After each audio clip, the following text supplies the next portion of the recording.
Do you miss playing Dungeons & Dragons, or just have a hard time finding a group in your hometown? Maybe you just wish you could play more. On Discord, we created a community of over 100 people who are playing D&D around the clock. By integrating Discord and D&D Beyond, we're able to provide an immersive experience that is the first of its kind. You can create a character from 1st to 15th level, and then roleplay 24/7 in our Discord channels while combating monsters, crafting weapons, training new skills, and searching for items across our campaign world. You'll also have the chance to participate in random combat encounters and go on monthly virtual quests. Ever wanted to try your hand at being a Dungeon Master? Or maybe you're an experienced Dungeon Master and just want the chance to run more adventures. As a community DM, you can run encounters and virtual quests for the community based on monthly modules written by our very own accomplished plot team. Join us. Join us. Check it out. Join the Discord. Join us. Join us. And let's create incredible stories together.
Hello, everyone, and welcome to the season finale of Into the Mist. It is our Curse of Strahd campaign. There's a couple special items, special things about this finale. The first is we are doing a giveaway, which I'll talk about in a second. The second one is that Joel Auge is going to serenade us on the spot through the announcements. And so, never said this. Hello, we have an Adam back. Hey! And Joel, what are you going to play for us tonight? I don't know. I don't have it. Here we go. I'm gonna sing a song. If you wanna sing along, that's fine. But you don't have to. You don't have to. No. Instead, you can just do your thing, and I'm gonna be here and start to sing, you know. That's how things go. So, come and play some D&D with me and me and me and me. Come and play some D&D with me.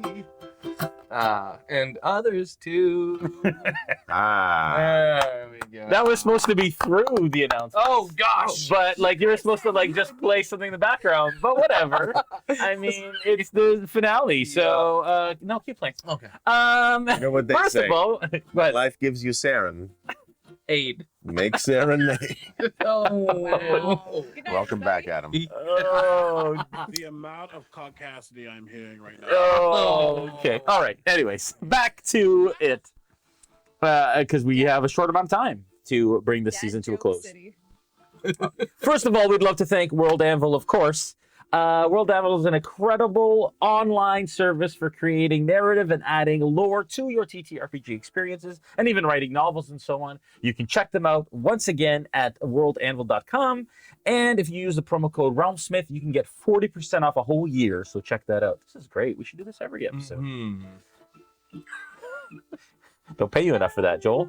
Our second channel sponsor is Forged Gaming.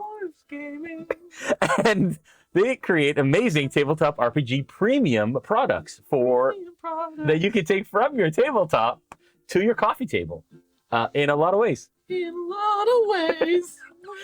They have an incredible ITM dice, which I'm gonna place here and show y'all it because they're awesome.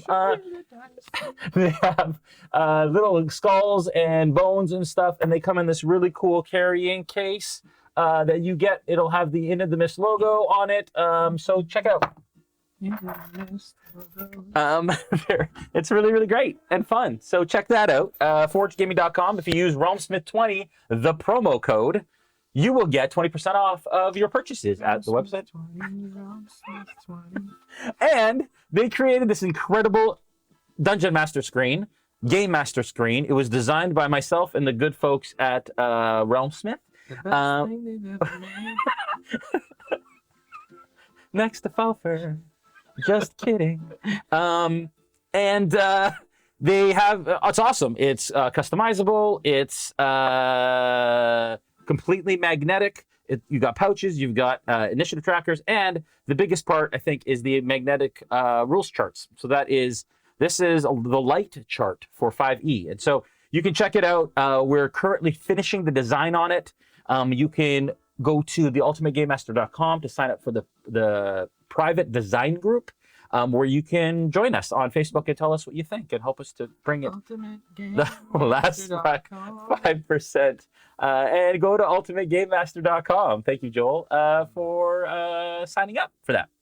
And they're going to launch a Kickstarter really soon. Forge Gaming has created one. They've created a preview page. Sign up for that. If you look up the Ultimate Game Master on Kickstarter. This is the worst idea I've ever had. It was Joel playing and singing through the announcements. You asked for it. It's all your fault. It's all your fault.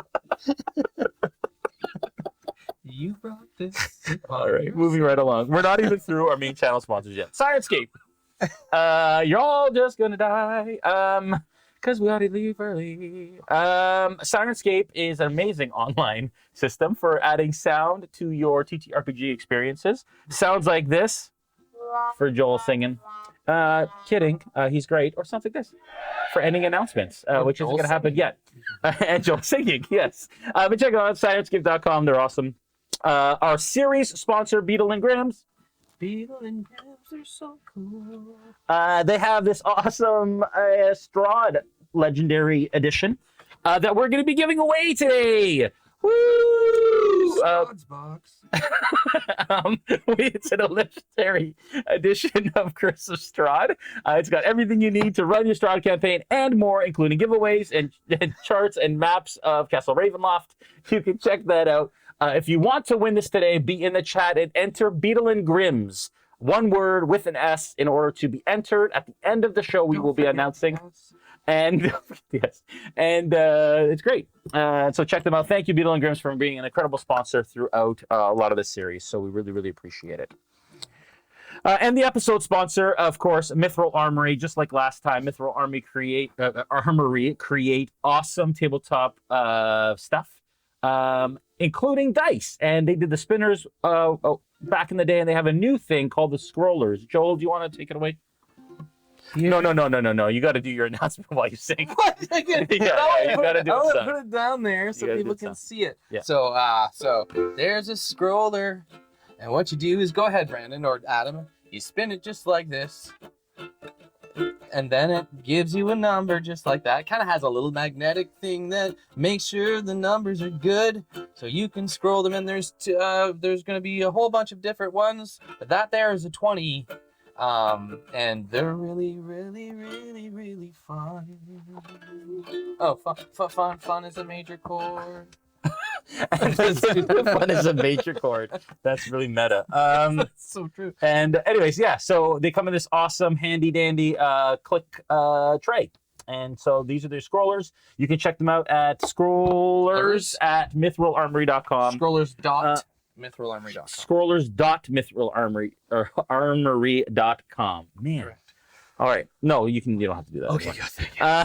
So thank you to Mithril Armory for being the episode sponsor, and check them out very soon. We'll be launching a Kickstarter soon, right? Yep. All right. Events real quick. I'll go through them because we've spent a lot of time in these announcements already.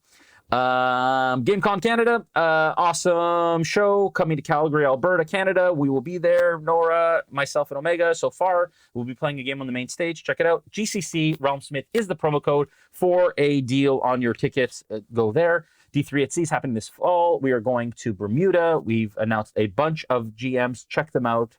A lot of them are the close friends of RealmSmith and co. And then, of course, D&D Castle. I will be there in July. Aster/Aaron will be playing at my table as well. Thank you, Aaron, for joining me again. Met Aaron last time and asked her to be on the show, and I'm looking forward to an awesome D&D Castle this year. If you want to play along the narrative in our live stream and join in, you can become a patron at patreon.com/RealmSmith. You come in at a certain level, wherever you want to be, and then you can create a character and roleplay 24/7 in our Discord server, which actually affects our live stream narrative. Check that out at patreon.com/RealmSmith to join the battle for Barovia. You can support us with our merch. The link is below the video. And thank you to our Smith Guardians and our Realm Watchers and our Technomancers for creating our online Discord experience, as well as keeping our community safe. If you liked what you saw tonight, are going to see tonight, may have seen already tonight, make sure that you like, subscribe, share, and comment to let everyone know that you enjoy what we do. Without further ado, for one last time this season, yes, let's venture into the mists.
All right, welcome back. Okay, last we left you all, Sterling, you were transported and guided to a dream state in which you confronted one of your worst nightmares, which was the day that you came to be within your Warforged frame. And you came to be seeing the body of your father and your own human self on the ground in his workshop. That is what started you on this path that you're on today. Noticing that you had gotten into this trance or gotten into this dream by attuning to the Sun Sword, the rest of the Dawnbringers decided to venture into dream space to attempt to find you and bring you back and help you, because it appeared as if you were taking damage. Not physical damage, but psychic damage of some sort while you were in this place. They traversed the ethereal through a tear in the border ethereal, which shouldn't be allowed or shouldn't be possible. But you have been guided by Sergei, or the spirit of Sergei, through the ethereal to this nightmare that you currently find yourself in. When you came to, you noticed that you were lying with the bodies of your father and yourself when the whole scene shuddered, which was obviously different than what you remembered would happen. Then found yourself then transported or transplanted in the body of your young self, standing beside your father. And your father said, Sterling, come with me, follow me, I've got you. And you said, but I haven't completed what I wanted to complete. And he said, no, please come. And we had this wonderful reading of the note by creator of Eberron and the Warforged species, Keith Baker, last episode, which was fantastic. So currently, we left the Dawnbringers on their way to the nightmare. They saw it in the distance, the blue tether that extended from Noggins, or Zelenog, to the nightmare realm as you approach. That is where we ended last session. This session, we are going to start with Dimitri, who has been absent because Argynvost requested you to go over order business. And so this was you discussing and talking strategy and tactics with this Order of the Silver Dragon, while the rest of the party kind of relaxed and let loose a little bit, leveled up, and then started this process. You, however, did not level up. No, yes, you did, actually.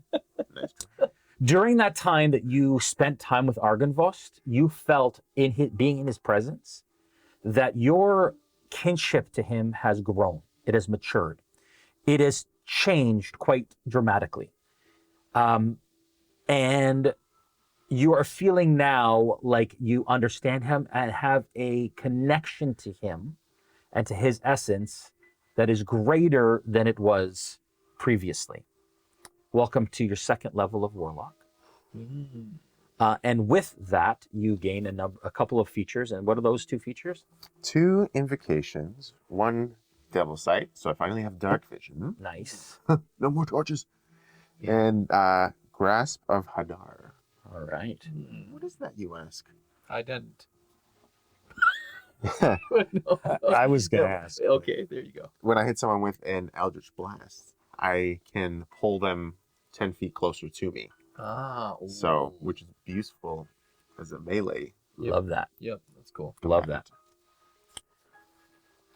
You spend the better part of a day with him and his council. Spent some time with Madame Eva, going over strategy, going over tactics, finding out exactly what the people of New Berez, the New Berezians, have been able to accomplish and do. And then you start to wonder, you haven't seen your fellow party mates in a little while. It is at that point that you go up to check their chambers, find out if they've gone out. They never said anything to you. They didn't leave any notes. As you approach their Sterling's bedchamber, you open it up and you see the party sleeping in a cuddle puddle, just like a slumber party, around Sterling, who is sitting upright in a chair, sun sword in his lap, dead asleep. You try to wake them, it doesn't work. They seem to be in some sort of comatose state. But it's not weird. But it's very weird. It's very weird, to the point where during that time, and for the sake of brevity, we'll kind of speed it along a bit.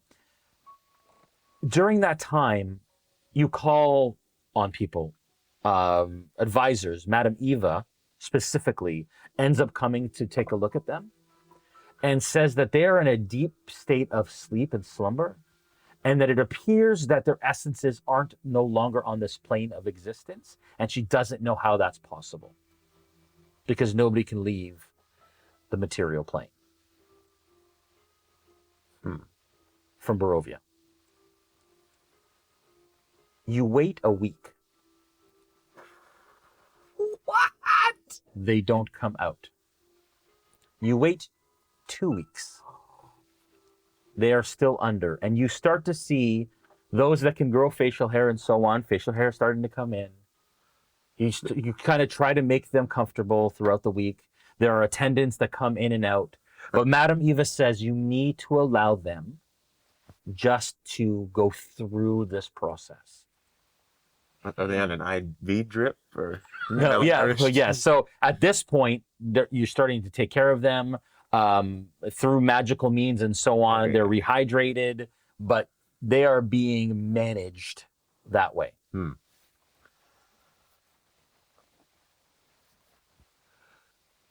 At which point, That's great. we're going to go back to the party. Okay. The rest of you, Dawnbringers, are approaching this dome of nightmare energy that you know is what it is now. The tether goes through, which you know or could feel or believe connects to Sterling. What do you do?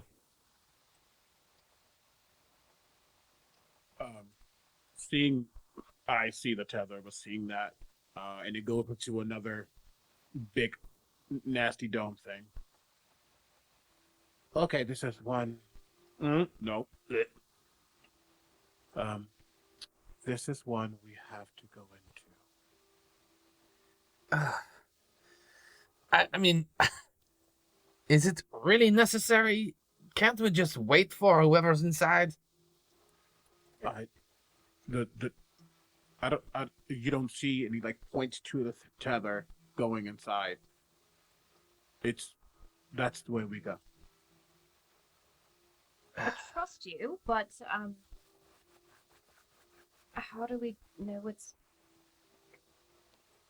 I mean, I don't really see what you're pointing at, and I trust that there's some way that you know where we're going.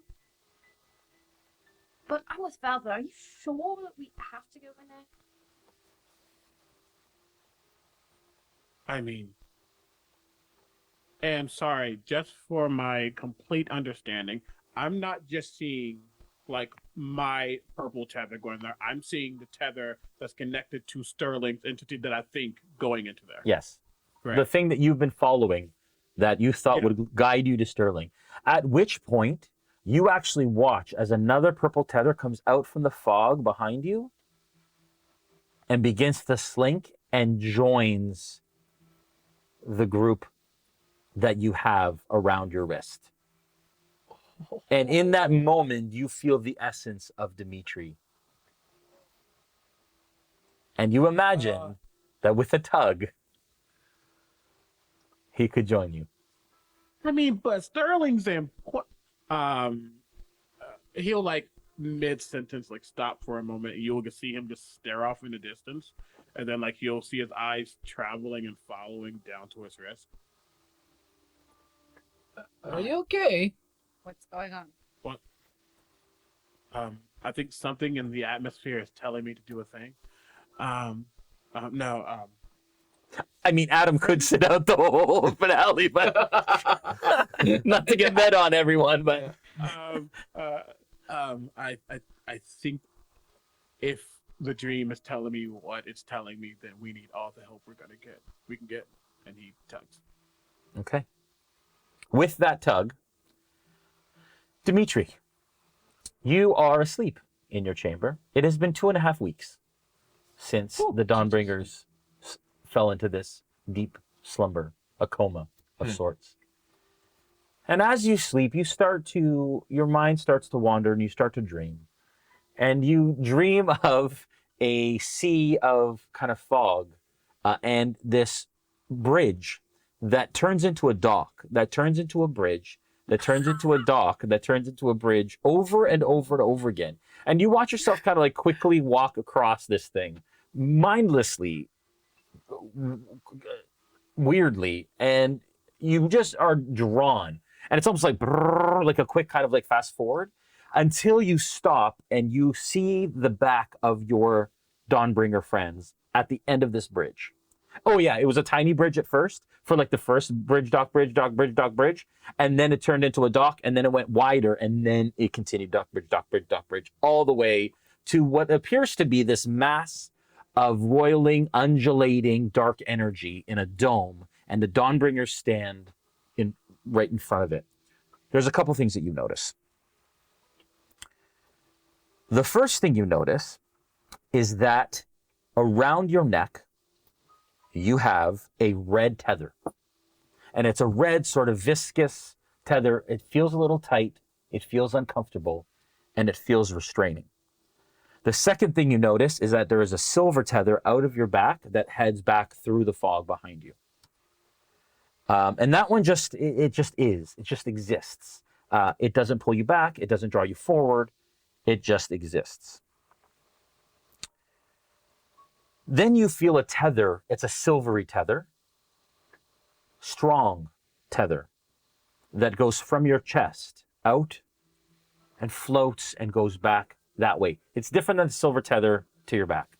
This one is stronger, and it's almost like a tightened rope. But you notice that tether has wears and tears throughout it, like it's missing pieces. And even though it feels strong, it is worn. It's old. Apart from the red around your neck and the one that is coming out of your back that's silver, and then the silver ropey tether from your chest, you notice that around your right wrist is a wispy dark tether, and it's actually strong, quite strong.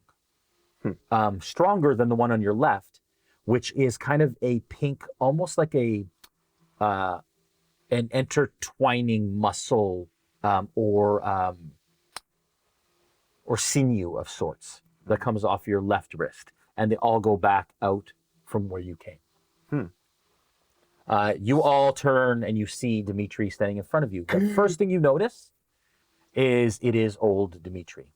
He is not the undead visage of dead Dimitri anymore. Dead Dimitri. I probably haven't noticed that yet. See? No. Is it? I was right. What? Right. Remind me what you were right about again? I felt I saw another. You all can't see it. I just hold up like the key ring of purple tethers that I have. Do we see them or no? No. What are you? No. What are you? Your fist in the air like that is the same as it's always been. I don't know, but I have there are like strings that go to each of you. Maybe it's like I'm because I'm your guide or your dream guide or something. I don't know. But another one appeared and it felt like Dimitri. So Dimitri. Where are we? What is? Well, Where have Place. you been? Where have I been? What about you? It's been weeks. it's been like weeks, hours. not even a chance. We've been on this bridge for maybe sometimes maybe it feels like weeks. Maybe 2 hours. Maybe 3 hours or 2. I went upstairs to look for you. Everyone was asleep, and you couldn't be woken. Oh, You've been in that way for weeks now. We've been trying to sustain you as you slept. That can't be right. My magic is not that powerful, but wait, maybe it is. Does Falfer look like old Falfer? Yes. Falfer. How did you break the curse? Oh, no, it's actually, we think it's part of this place that we're in. It's like everything that when in Barovia is dead, in here it's like back to life or something. It's like, even look, and I'll gesture to Noggins and basically say, do the thing, the plant thing. What? The spells, like your normal spells, like they're really pretty, like all different colors and stuff. Not the putrid gray bullshit that we used to see.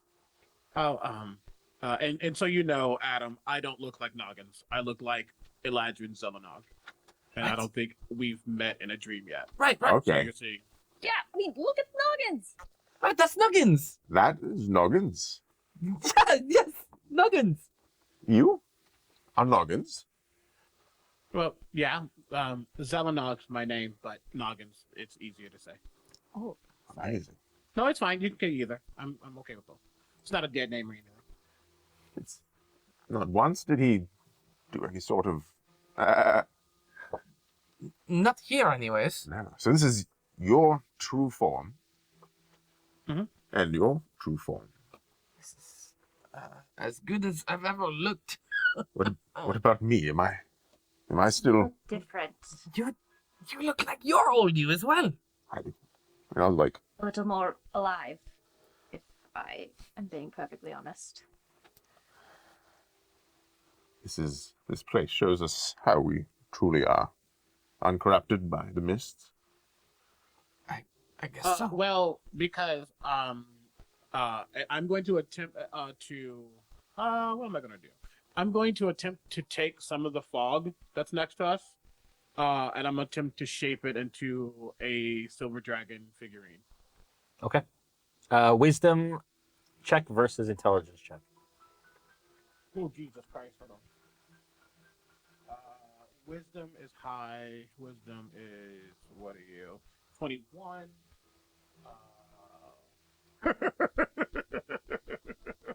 Because of my -1, intelligence is an 18. Okay. And you successfully do it. And you watch as the fog, he just kind of scoops down from the sea of fog, and it becomes this like silver dragon figurine, you said? Yeah. Yeah. In his hand. And I'll just hold it out to Dimitri. Because we're not in Barovia anymore. Yes, yeah, I can see that, and I'm gonna, with prestidigitation, try to, using the same fog swirl that you just used, take that silvery dragon and transform it into Argynvost the man. Intelligence check versus a wisdom check. Oh, okay. My Yes. intelligence Versus your wisdom. versus my wisdom. Yeah. Okay, so intelligence is a Weird, right? 9. Okay.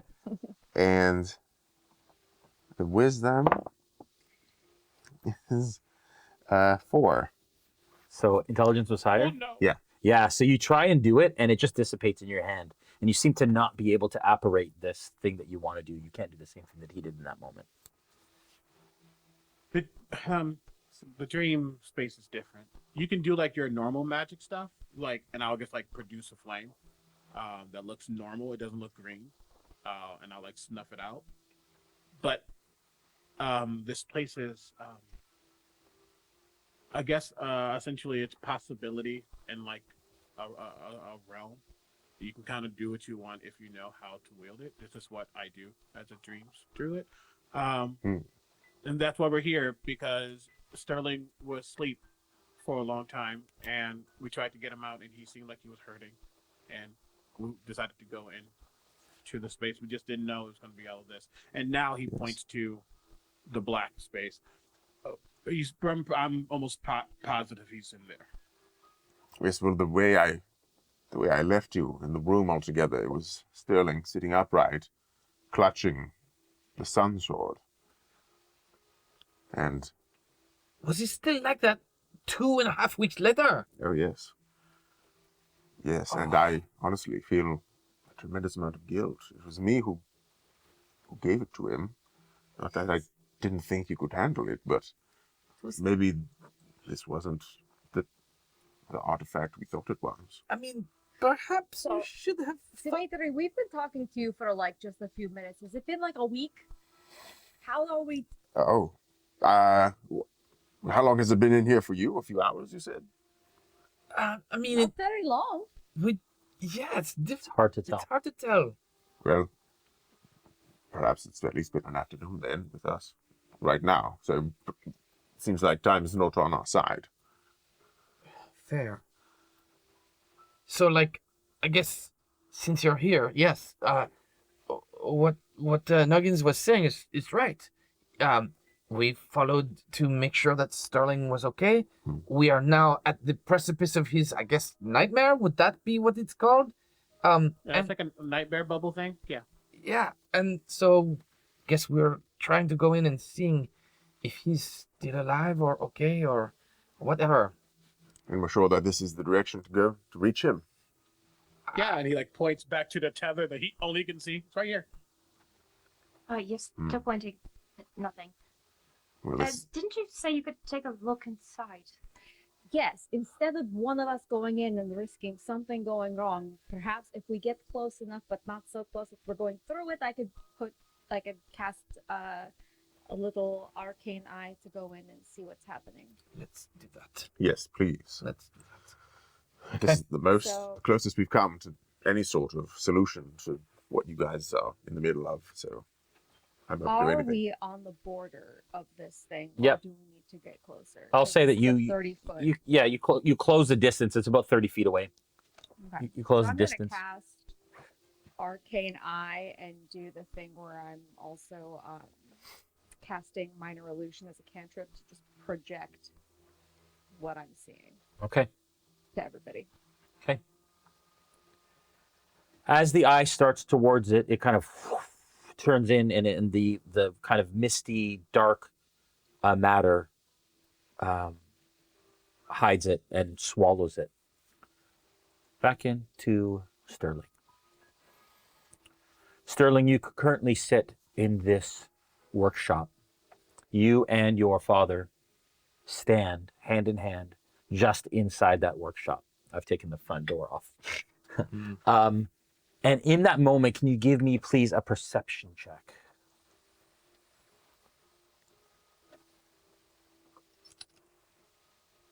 11. Okay. With an 11, you feel that you're not alone, like I said.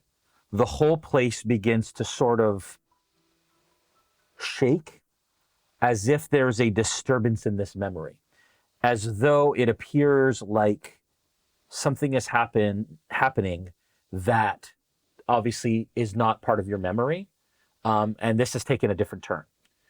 I would say at this point, give me an insight check, actually.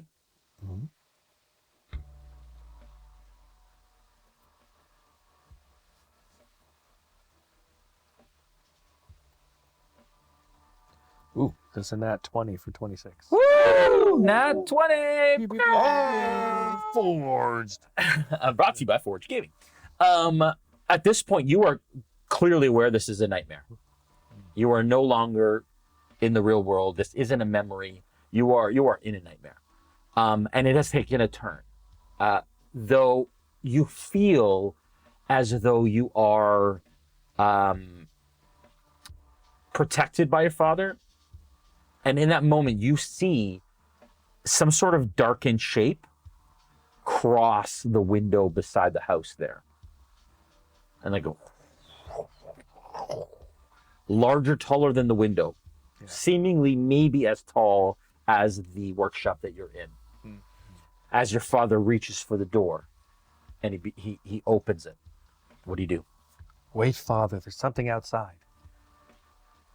He stops and he listens.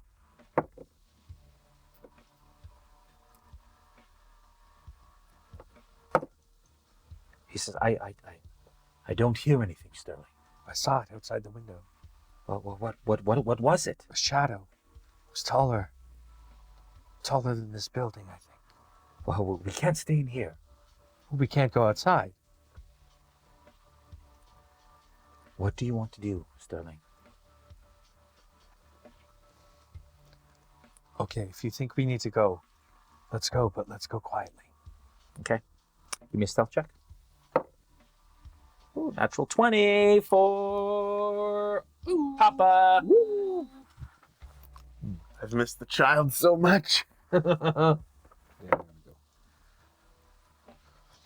guess I'm not wearing my heavy armor at this point. No. Actually, sorry. You have ghost stats. I forgot to tell you that. Oh. So if you can bring up ghost stats on D&D Beyond, just search for ghost, Okay. and that'll be your stats. For now. Okay. So I'm not using Sterling stats. No, not currently. Not as the boy. You are currently the spirit of the boy. All right, just a moment. Okay. While that's happening, Nora, as Morelda sends the arcane eye through the space, you see what appears to be the scene before you. Oh, jeez. You see a cottage or a workshop just kind of sitting in the corner of this peaceful little vale, little grove. And you immediately see what appears to be some sort of dark figure cross. Not going to show you yet. Across the side of it and go into the trees there, and it's kind of sulking. And you watch the door open slightly, and you see that there's figures inside, but they're semi kind of translucent, and not appearing like they're completely whole. If we are right at the border of this thing, Yeah. can I bring that arcane eye closer to I can get a closer look of what this shadowy figure is? Yes, absolutely. You know what I'm going to do? I am going to, and your arcane eye, is it in, what is it? It's invisible? It's 30 feet, yes, I believe. Let me read it again just to clear. Yeah, it is invisible, yes. Okay. I am going to use something that will be, I think I have an arcane eye somewhere. Thanks to WizKids. As I find that, can you give me a perception check? Sure.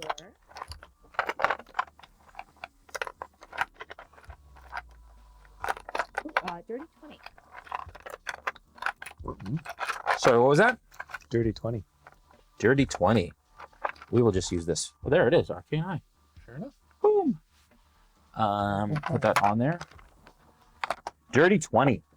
All right. As your arcane eye crosses, I would say you get about this far just inside. So this is about 30 feet. Okay.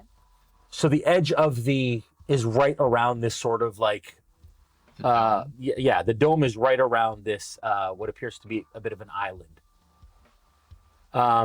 As soon as you get there, you see a creature that is quite large. Hulking in the trees off to the side. This creature looks like a large, kind of desiccated corpse that has an exposed rib cage. And you watch as the rib cage, it seems to undulate. Like things are undulating under the rib cage. And this creature has a large cranium, like a large head. Almost like, it looks like it's like an enlarged, undead, sort of desiccated child. And it's got bony protrusions out of its elbows and out of its knees. And it's got these long, sharp fingers. And it's kind of sulking and lurking around the corner of this cottage, this shed. So guys, and as I'm like projecting this, but I'm like, I don't know if you guys are seeing what I'm seeing, but there's this very gross thing outside. This is the nightmare part, because I was like, wow, this all looks so pleasant. That part would be the nightmare part right there. inside, I believe Sterling is in there, but I see other. He's not alone. And it kind of crosses the path. So it crosses over from where it was, and it continues kind of through the trees away from, as it's kind of circling this building. Can I bring the arcane eye to a window of the cottage? You can't reach it from this side Uh-huh. without getting further into the dome. But you do see the door open. Jay, Yeah. that was a mistake that we made last season. You can apparate it, but you can move it further. Yeah. Yeah, you have to apparate it within 30 feet, but then you can move it past. Got it. Okay. Okay, so I'm going to say that as you kind of go to the door, you see what I had mentioned before, which was two kind of ghostly figures inside of this, what appears to be a workshop. There is a table at like a steep angle. It looks like a mechanical workshop, maybe like an artificer's workshop. And you see inside that there is a adult male with a wide-brimmed hat and a vest and some like mechanical tools around his belt. And then you see there is a boy who carries a large book under his arm. And they are hand in hand, and they say something to each other, and then they start to sneak out of that space. Can I do like a vibe check? Is this a pleasant situation? Are they? Yeah, insight. Is it an altercation? Are they both? Yeah. What's going on here? What was your stealth check? Oh, that was 5. It Oh, was a 5. Yeah.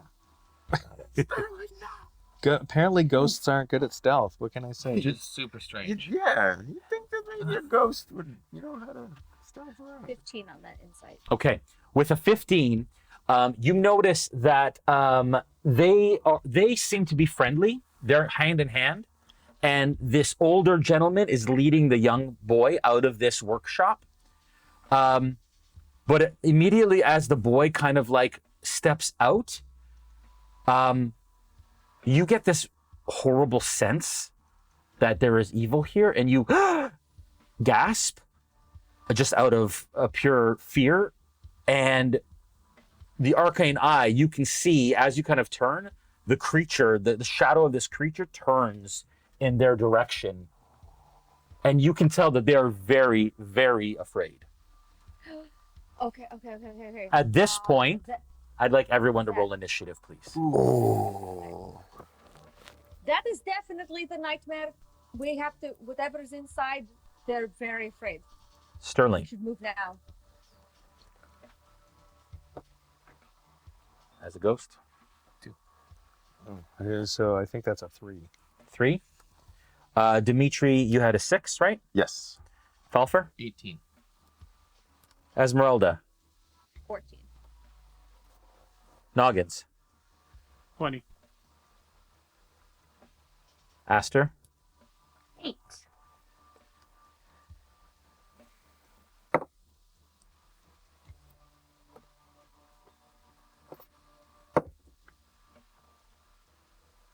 Okay.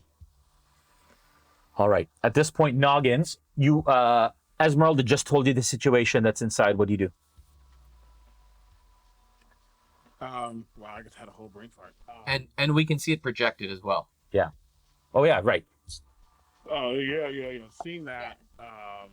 And I would say at this point, the tether continues in. So it's funny because through the arcane eye, you can't see the tether because it's through what Esmeralda's seeing. So you're not sure if Sterling is in here or not. Like, But I do see it outside. but you can outside the tether goes in. Yeah. I guess, hey, we have to go save him. I don't. Okay. Run. I don't know how far away I am from the bubble. I don't think I was that far. But No, you all are right close. So as soon as you Yeah. I'm going straight inside. apparate inside, okay? As soon as you cross the barrier, I'm going to say it's 10 feet to cross. Okay. You find yourself just inside, basically on the bank, as you kind of plop down. And it feels very real. You feel like you're in an environment that feels real. You obviously know this is a nightmare in your brain, but obviously you're playing that kind of game of figuring out what is going on. You see that there is a an adult ghost and a young boy kind of apparition at the door of this workshop. Can you give me a perception check, please? Yeah, sure. Oh, Jesus Christ. 13. Okay. With a 13, you do not see this creature that you saw with the arcane eye at all. You know what area it was in, but you're not aware of where it is. That's bad. I'm going to, if I don't know where it's at, then I don't have a reason to, well, that's not true. Jay, I didn't drop the spell. Yeah. No, but Noggins has now crossed into the dream. Got you. The thing. So he no longer sees what you, yeah. Gotcha. Then there's a thing in here. That's a nightmare. There's obviously a problem, and he saw it out there, but he doesn't know where it is right now. So to get ready, he's going to take out his sickle. He's going to slash through the air. Yeah. And then our good old pal Spike is going to jump through. Spike. Passing at 4th level. Good old Spike. I had a Spike mini, and I forgot to pull it out again. Oh my boy! Can Jay? Technical Spike, question. you forget Bigling. Yeah. Technical question. Can we hear each other through the sides of this? No. We can't. As soon as Noggins goes through there, you are unaware of what's going on the other side. Okay. So okay. I'm just going to call this. Can you put that in front of Noggins there, please?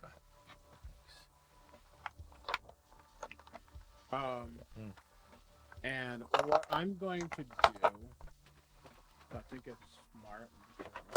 How far is that cottage from me? I would say it is 5, 10, 15, 20, 25, 30. The cottage is 30. They're about 25. How high is it? The cottage? Yeah. 10, 20 feet to the top. Is it like a cone, a dome? Is it okay? Is it? I know I'm asking very specific questions. Yeah. Does it look slick? If I were to get on top of it, could I hold on fine? If you were to get on the top of it, would you hold? Yeah. If is it standable? Could I You can't stand, but you're gonna have to hold on. It's gonna require some sort of check probably to make sure that you can. Okay. I don't think that's the end of the world for me. I'm going to say, Spike, come with me, and I'm going to use my bonus action, and he's going to use his bonus action. And I don't know if you've all seen Everything Everywhere All at Once, but when Jobo teleports, she just kind of cocks her head. He's going to cock his head and suddenly come back and see on top of it as I use my hidden passive ability. Okay, cool. And Spike's going to teleport with me because he can do that as bonus action. Okay, so I don't have. Dwarven Forge has these little things you can place on them, but for now you're going to be. If you want to put them maybe closer to the. And I'm just getting up there to get a vantage point. Yeah. So just give me a deck save. That's fine. Yeah. That is a 17. Okay. With the 17, you absolutely have no problem kind of holding on to the top of it. Oh, good. That's going to be me. And Spike's going to be on my shoulder, so we get kind of perched that he's on here. Yeah, good. And we're just looking around. That's me. Okay. All right. Immediately, Noggins, you hear or Zelenog at this point, you hear a loud stomping as this creature begins to charge the front of that cottage. And it goes 5, 10, 15, 20 in front of them. And it is, again, this massive creature. And as you see this thing charge you, Sterling, and your father, it kind of opens like this, and its rib cage begins to kind of crack open, and the sinew and kind of gook begins to loosen from it. And you start to feel almost like a vacuum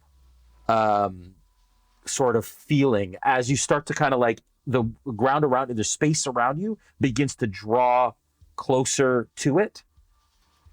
As it tries to imprison you. Oh my. Normally opening a chest is a good thing. Unless it's a mimic. And immediately, you are sucked into its chest cavity. And currently in prison, you are currently restrained. Ghostbusters. Oh, but I am, And as a ghost, I'm immune to being restrained. are you? Immune? Oh, he is. Condition immunities includes restrained. No grappled, no paralyzed, no petrified, no poisoned, no restrained. No problem. Unless I'm not. Oh, a straight Sorry. up ghost. Let me just. Yeah, you're not. If you were a human creature, it would be restrained. So it's not a condition. It feeds on souls, and because you're just a soul, it sucks you up immediately, and you're just in some sort of restrained form that isn't actually restrained. It's not actually restrained. You can still do actions and so on, but your soul is captured within this creature at this point. It's so very much like Ghostbusters. That is its action. It then turns towards your father, and Zelenog, you hear this adult male yell and scream, "Starling, no!" And immediately, just like in a dream, you kind of look at your wrist, and that tether goes into the creature's chest. Falfa, you're up. Yeah, having seen Zelenog go through, I just chase him, like, Zelenog, and I'll run after. Okay. You come out right here as usual, and you see the scene in front of you. Okay. What do you do? Do I see Zelenog on the roof? You're not trying to hide or anything, right? Zelenog, you didn't have no. Yeah. So you see Zelenog up there, Okay. and you see everything in front of you. Okay. I will draw both of my hand crossbows. Yep. And having seen the beast, Yep. will try to draw it to give me the attention. Try to lure him in my direction. Okay. How do you attempt to do that? Yeah. So you're shooting it. I'm shooting it to see if you kind can of get its attention in my Right. direction. And I'll yell out to Zelenog, Zelenog, maybe do something quick, and then I know you've already You're gonna fire twice. I'm gonna Okay, fire go ahead. twice. Yeah. So that's okay. So to hit, first one is 15 to hit. Second one is That's a miss. 16 to hit. That's a hit. Oof. Okay. So that'll be 9 points of damage. What kind of damage? Is it magical? Nope. Oh, yes, it is actually magical bows or magical arrows on this one. And since I can do it, I'm going to bonus a bardic inspiration on Zelenog, Okay. and pull out my loot from behind me real quick after having taken shots and go like, "You've got this."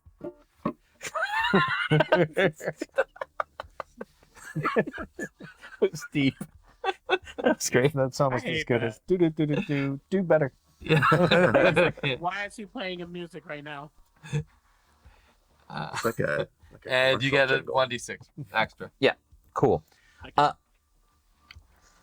Immediately, you watch as the father, beside himself with anger and fear,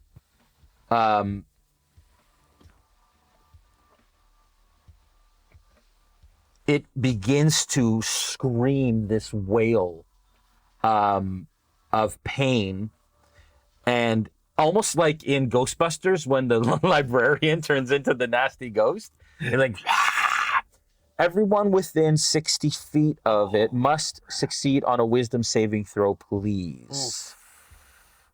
Me too. Oh yeah. only applies to the people. Not you, Nightmare. not you, Sterling, because you were inside. Yeah, only applies to the people within the nightmare. Is this a magical effect? No. Okay. It is a physical frightened effect. 7. Fair. Let me just check. You got a 7? with my bonus. Yeah. Oh dear. He is not immune to channel. This is You said terrible. wisdom save? Oh, Yeah. I got a 19. Spike got a 13. Okay. So you and Spike are fine. It's scary as heck, but you watch as Falfer, this fear, utter fear comes over you. You are now currently frightened of the father creature. Of the father. Yeah, you have disadvantage on ability checks and attack rolls when the source of your fear is within line of sight, which isn't going to be hard in this small area. Also, Falfer, and you watch this, Noggins. You feel as if there is life taken from you. Roll a 1d4 for me, please.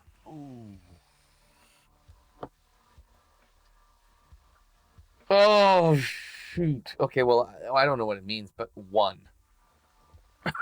Immediately, Falfer ages 10 years. What? As you watch, as a little bit of gray hair begins to kind of like grow, and you are now 10 years older than you were. Oh. Oh, my back all of a sudden. I gotta pee every 5 minutes all of a sudden. I don't understand what's going on. All right. Mora's literal nightmare. Yeah, right? 44. Oh man. Last year of my life. All right. Anyways, so that is the ghost's turn as it creates this visage. Oh, I have to do. Woohoo! The creature just rolled a natural 20. So it is not frightened of that ghost at all. No, don't put that on the screen. And so you, Sponsor creatures. I'm gonna say you hit it with the arrows, and it turns towards you, and then it turns back towards the father. So unfortunately, this whole scenario stopped it from being distracted as you had hoped it would. Esmeralda, you're up. Aster, you're on deck. I am going to run in. Yeah. And seeing this creature. And Falfer old style. Yeah, so it's only 10 years, and halfling's a long time, but you see Falfer looks different, looks more aged. And you look over and you see, and you're like, huh, what? And then you see the scene in front of you, and Falfer looks completely frightened.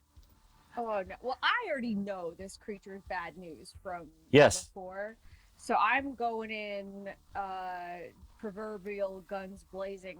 So I'm gonna bonus action start a blade song. Okay. And then I'm going to cast Witch Bolt on it. Okay. I can scream out, don't hit the stomach. I did not. Was that not aiming for the stomach? But I want to. I want that screen. Put that nat 20 back on that. Let's do this. What are your nat 20 rules again, Jay? It's max damage on the first dice, and then roll the second one. So if it's 1d8, it's 8 damage plus another d8. Okay. What if it's 5d12? Oh. How does that? What did you roll plus 60? That's 60. Yeah. 60 plus roll 5d12. 60 plus 5d12. Oh, Wow. my. Potentially the God. biggest damage we've seen in the series. It explodes. Well, there goes the boy.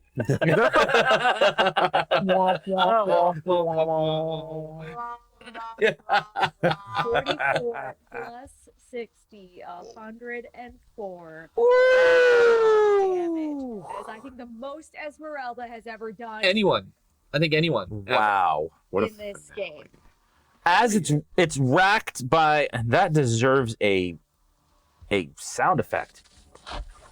As you reach out and witch bolt this thing, it gets racked by its exactly. It gets racked by this energy, and its rib cage opens up, and this ghost of a boy stumbles out in front of it. Yeah, right there. Good. Prone. But Ghost can't be prone really. But anyways, yeah, he's not prone. What am I doing? Okay, so yeah, this ghost of a boy kind of gets spit out in front of it as it like turns towards Esmeralda completely, and it's still smoking, and it goes as it looks in your direction. That is terrifying. All right, Ugh. yeah, it's gross. Is that your turn, Ezzy? Yeah, that's my turn. That's a good one. Aster, you're up, and Aster, I have Aster minis, including a dead Aster, but it's not completely painted because I didn't have all the time because I had to paint that nasty thing. But you are here, and I'm assuming you're coming in. Yes. Okay. I am running after him. Okay. All right. So you And, enter the space. You see what you see here. What do you do?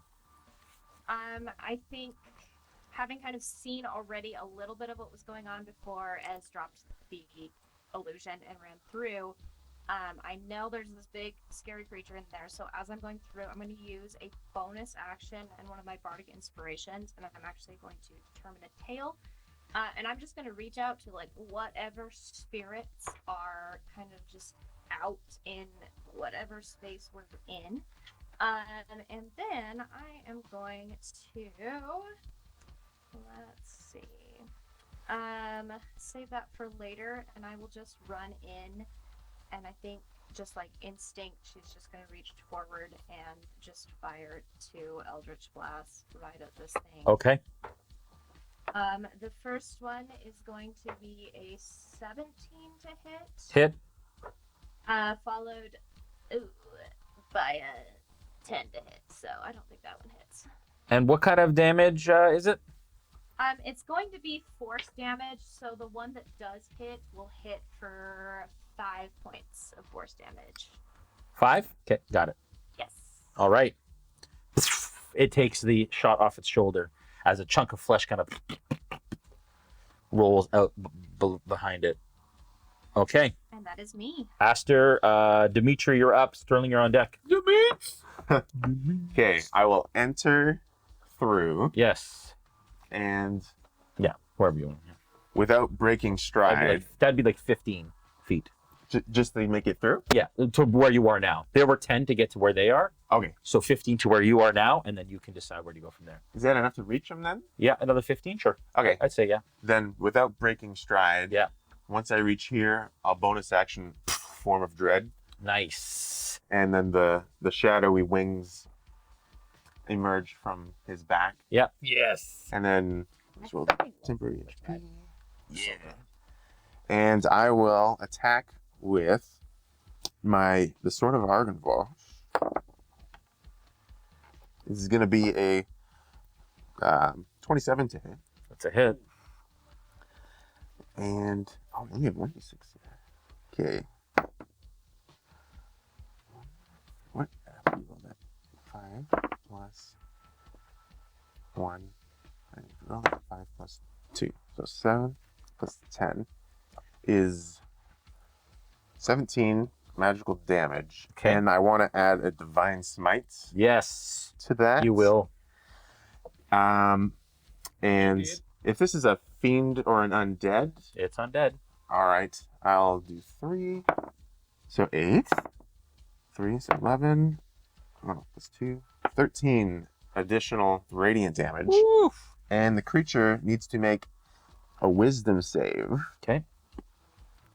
Wisdom, the DC is 15. Fails. Okay, it is now frightened Of you? of me. Okay. All kinds of fears running around. Actually, do you want to grab 2 frightened tokens, markers? Frightened.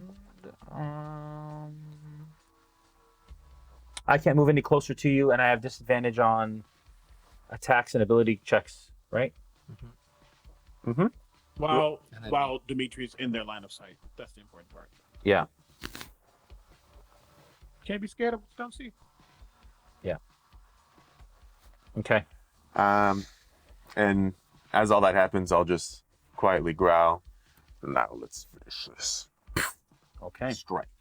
And I get actually an extra attack, don't I? Yeah. 22 to hit. That's a hit. Plus 6. Whoa. Okay, so 12 plus 10. So 22 magical damage. Okay. And I'll just throw another Divine Smite into it. Nice. Just for fun.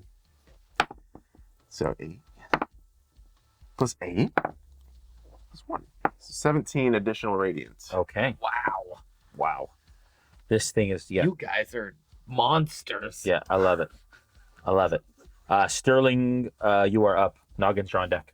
Okay, I recognize these people, or am I in the mind of Sterling before knowing these people? Or Good thought. Yeah, it's a great thought. Give me a history check, please. let's see, what's history for a ghost? History's intelligence? Yeah. It's a +0, 19 on the die. Wow. Okay. Yes, you recognize them, although it's distant. It's like you can't quite place them in this space, and you're having a hard time. And I'm gonna even say your memory's flashing between being with them in the amalgam, and you're actually a little confused, like discombobulated, displaced. So it's like a distant memory, but you can't place them. But you know them, and probably friendly. Father, I think they're good. Stay behind me. Let's keep our distance. And with that, I'm going to try a Withering Touch. Okay.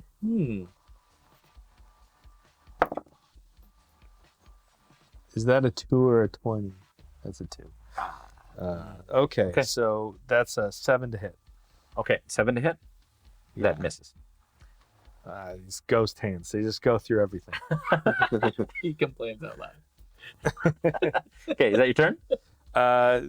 Yeah, I'll stay there, but between the thing and my father. And your father? Okay, so you're actually trying to protect your father. Yeah, and Yeah. he's trying to protect me. Yeah, love it. So it's one of those things. Love it. Noggins, you're up. There's a tether around my hand, a new one. Where does it lead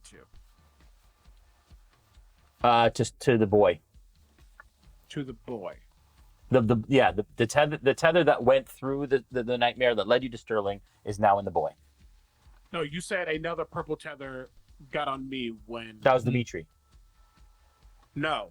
When I got in here and when the father screamed after Sterling got grabbed, you said another tether. No, I said this. Sorry, that same tether that was Sterling's tether was now going to the creature's chest because Sterling was in the creature's chest. That's the same tether. Sorry. I wrote the I Yeah. heard something completely different. Yeah, no, Okay, it wasn't I thought you. you said there was a new purple tether. No. that I gained. No. Okay. That changes things. Great. Okay. Sterling.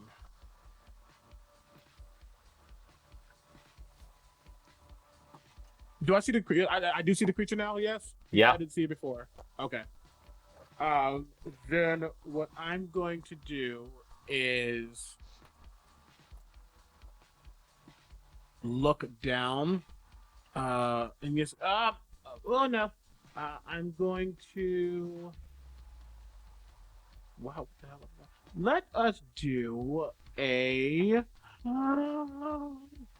Actually, what happens is my multicolored hawk is going to fly down. Yeah. And fly right next to Falfer. And as it gets next to Falfer, it's just going to like snuggle them for a second Okay. and fly off. But as it touches Falfer, I'm going to cast Protect You from Good and Evil. No, I'm not. I just lied. I just lied because concentration and I got Spike out. No, I'm not. Deal with it. What I'm going to do is just screw this thing and hit it with a flame. Okay. Because I can't do anything else. That's me. Let's do But the thought counts. natural 1. You know what? This makes sense for my thought process. Nat 1. All right. And what were you attempting to do with that nat one? Nothing. I was attempting to hit the big baby with thing flame? with a flame. Okay. You hit the roof of this workshop instead, and it starts to ignite. That is so ghetto. I don't like that. Fine. As a bonus action, I will. No, I'm just gonna jump off because I don't like that. I do have hops, so I should be able to hop off fine. I can do acrobatics if you want, but I'm literally gonna jump right down. Actually, I'm gonna say it even like with a nat 1, it goes down the it actually goes down the chimney, and you hear like inside, like almost like an immediate sort of. This can go more wrong than it already is. Thank you. I feel flabbergasted, so I don't think I do a bonus action because there's nothing for me to really do. Okay. I will have Spike. It is frightened, correct? Yes. Yeah, Spike immediately teleports to it. Okay. And it's going to attack twice. Okay. Both of these will have advantage. You just put Spike on the ground. So yeah, right there. Yeah, okay. Yeah, I thought I could get him up. We can just put First Spike on attack this is side of him a 17 bit to more. die, so it's high. 27 to hit for the first attack. Hit. You do see a giant purple God, tether it's around actually him with the one. words It doesn't matter. frightened. Yeah. Sorry. What? Say again. No, on advantage, one of them was in that one, and the other one's a 20 to hit. Okay. Hits. So that's going to be 10, 16, 8, 16, 24 points of piercing damage. Yep. And 8 points of force damage. Got it. That was the most horrible roll that I could have had. I am aghast. I'm just gonna get down closer to the boy and Sterling and father, so they're not alone. Okay. All right. Um. Move you towards the.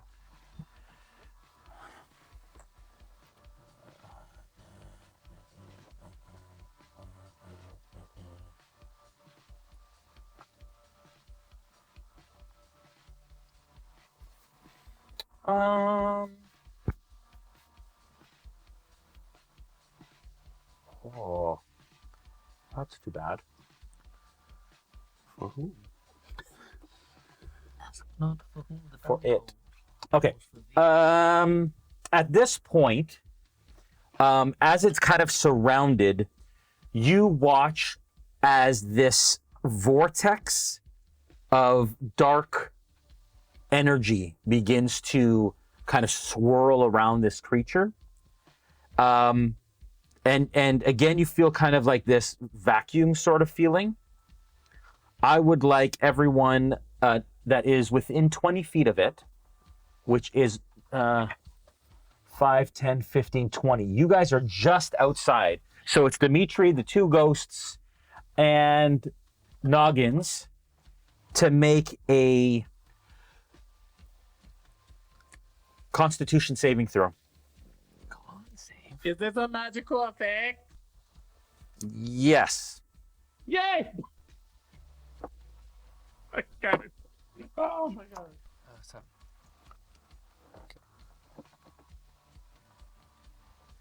Okay. What'd you guys roll?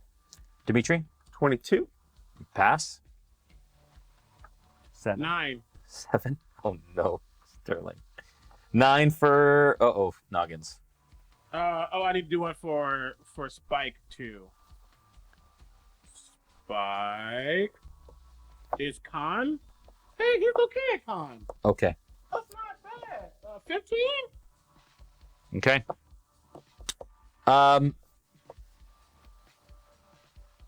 Immediately, anyone who failed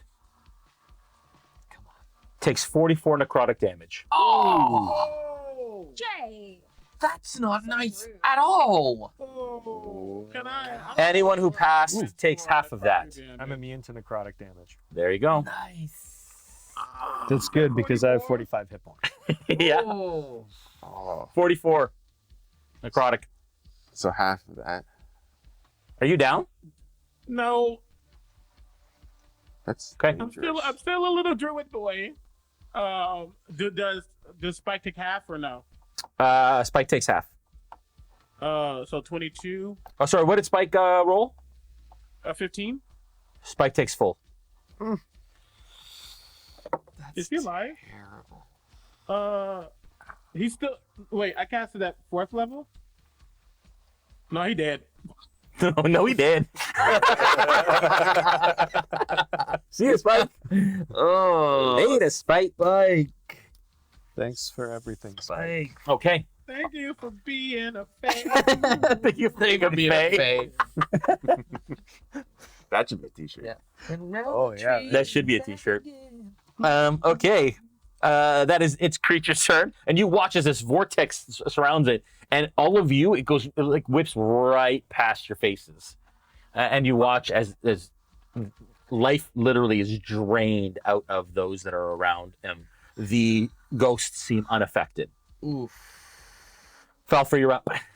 Yeah. Father's on deck. I'm just gonna look at the dad and point at him and go like, "Ah!" and run the other way. Okay. Out of the nightmare? Yeah. Cloud? Back out. Okay. All right. You are now outside the nightmare cloud. Okay. And still frightened. Okay. At the end of your turn, you get to attempt the saving throw again. Okay. So if you want to take an action, you can take an action. Well, I don't know what that would be. Yeah, I mean, But- I don't really. Yeah, I'm not gonna do that. I'm Okay. just going to do this test of Okay. wisdom. All right. You get to repeat it. Okay. Repeat the saving throw at the end of each of its turns, ending the frightened on a success. It's a wisdom. Yeah. That is okay. 19 plus 5, 24. As soon as you leave the nightmare, you realize, wait a second, is this even real? And you are now no longer frightened by the creature. And can I still use my? You can movement? move back in. So I'm gonna you move back. 15 out. Yeah. And you move 15 back. Yeah, back in. And you are no longer your ha back. Exactly. I'm back. Okay. All right. Yeah. Falfur looks still old, but Oh, sorry. yes. All right. Okay. As you run back in, Yeah. the father looks at you, and immediately you see the look of sadness cross his face and repentance. And he looks at you and he looks around at Sterling and he sees you're helping him and he says, I'm sorry. I would like you to give me a charisma saving throw, please. Oh, please don't do this to me. It's such a terrible. Oh, gosh, a 6. That doesn't sound good. No, it's a terrible roll. You all watch as the ghost of the father immediately goes into Falfur, and Falfur goes and then settles back, and you watch as Falfur kind of like straightens up a little bit and like fixes a hat that doesn't exist and runs directly for the creature. So I guess this ghost has to really crouch to fit inside of Falfur, though, right? Just squeezes. Falfur's now bulging with Like excess life. elbows and knees sticking out. Falfur, you are currently incapacitated. I now control Falfur. Oh, Esmeralda, you are up. Aster, you're on deck. you would be up, but Where'd you get? incapacitated currently. And actually, as this runs, Falfur looks at you, Sterling, and says, "Run, son, run, son, run!" Wait, who are you? Son, You saw this happen. You saw Run! him. Yes, You imagine his father is controlling. Sorry, Aster. All right, Esmeralda. Sorry. She still has the witch Oh, full time. Esmeralda took off. yeah, that's what I was saying. Aster, go, and we'll come back to Esmeralda. Cool. How far away am I from this thing again? You are. I'll show you. You are about 5, 10, 15. 5, 10, 15, 20 feet from it. Okay. I will. If I use my full 30 feet of movement, can I get to it on the other side of Dimitri? On that far side.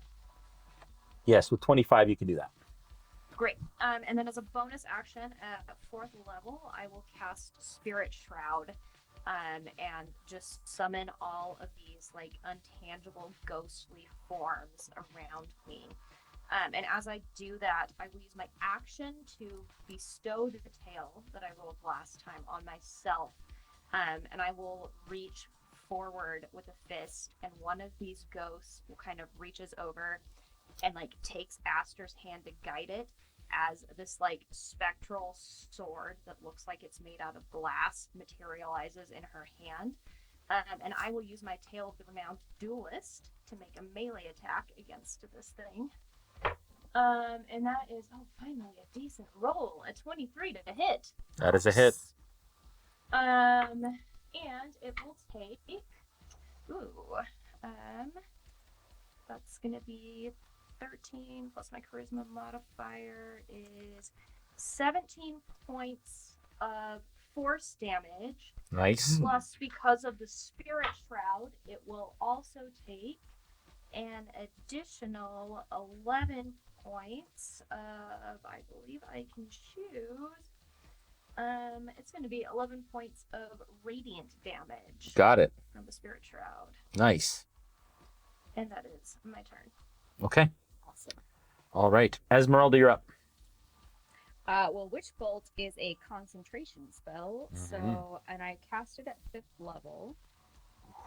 So remind me the damage. Do I roll the full 5d12 or is it just 1d12 for? Not sure. Actually, anybody know which bolt offhand? It sounds to me like you roll 5d12 because of the level that you cast it at. Yes. You do an automatic 5d12 12 Yeah. to the enemy. Yeah. That's what I thought. I just wanted to verify so that I'm not like. Okay.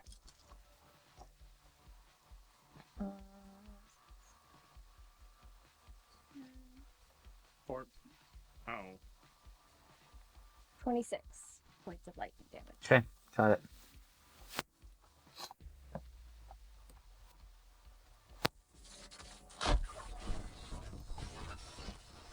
$26 as it takes that. All right. I lied. It is just 1d12. Sorry. Is it? Okay, Oh. because I wasn't sure, so I'll let me roll that again. Yeah, it says the initial damage you do is whatever. Yeah. But then after that, it's just Got it. Yeah, when you read it on D&D Beyond, it's kind of ambiguous. That's what I was confused about too. Yeah. So 8. 8. Got it. Okay. All right. Dimitri, you're up. Sterling, you're on deck. Okay. I'm just gonna swing again. 22 to hit. Okay. To hit.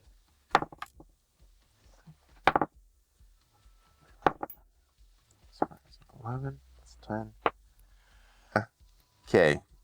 24. It was 22 magical damage. Yep. And how's it looking at this point? It's taken damage. Like it's got some chunks out of it. Yeah, okay. Then I'm just gonna keep hitting it with another divine smite. 5 is 8 plus 5 is 13. 13 radiant damage. Okay, got it. And I'll do my extra attack for 11. Is 18 gonna hit? It is. Okay. 6, 10, 20, plus 4, 8, 23 magical damage. Okay. And might as well just round out the spell slots with a 4th divine smite. 5 plus 5 plus 6 is 16 radiant on top of it. And that's my turn. Okay. All right. Oh, pass me. Take him off the board, the ghost, because he is now in Falfir. Man, ghost. Fear. Yeah, right there. Yeah. Keep reaching. Yeah, there you go. Yeah. His ghost hat is sticking out of Falfir's head.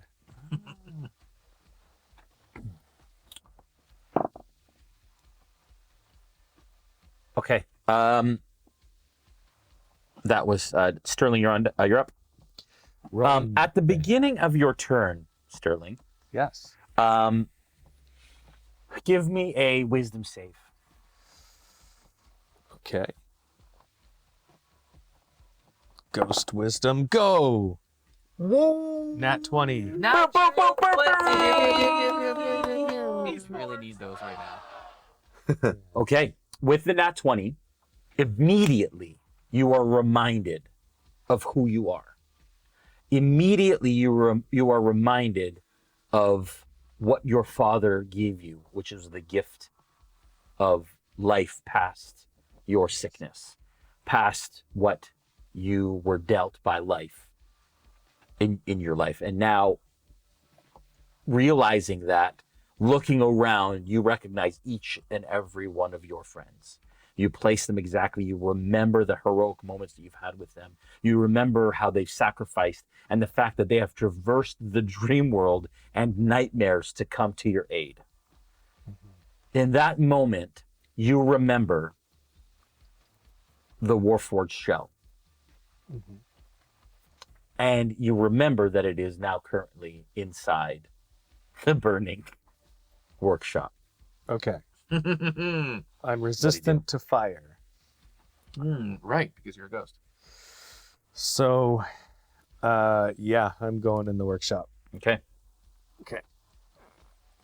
I can fly 40 feet. Yeah. So you And fly. I can go through solid matter. Yeah. So you fly through the burning workshop. Yeah. I'm just going to do this and then put this here. You fly through the burning workshop and you see again the Warforged on that tilted table. Yeah. And as you fly towards it, how do you approach it? Like, what's your intention? You see it there. You know that is your destiny. You know that is your purpose. That you know that was your gift. What do you do? So I come up to it and taking a breathless breath, just kind of and then charge into the shell. Yeah. Turning around and assuming I'm able to gain control, immediately pull out the sword and shield. Okay. As you jump into this Warforged being, all of a sudden, like,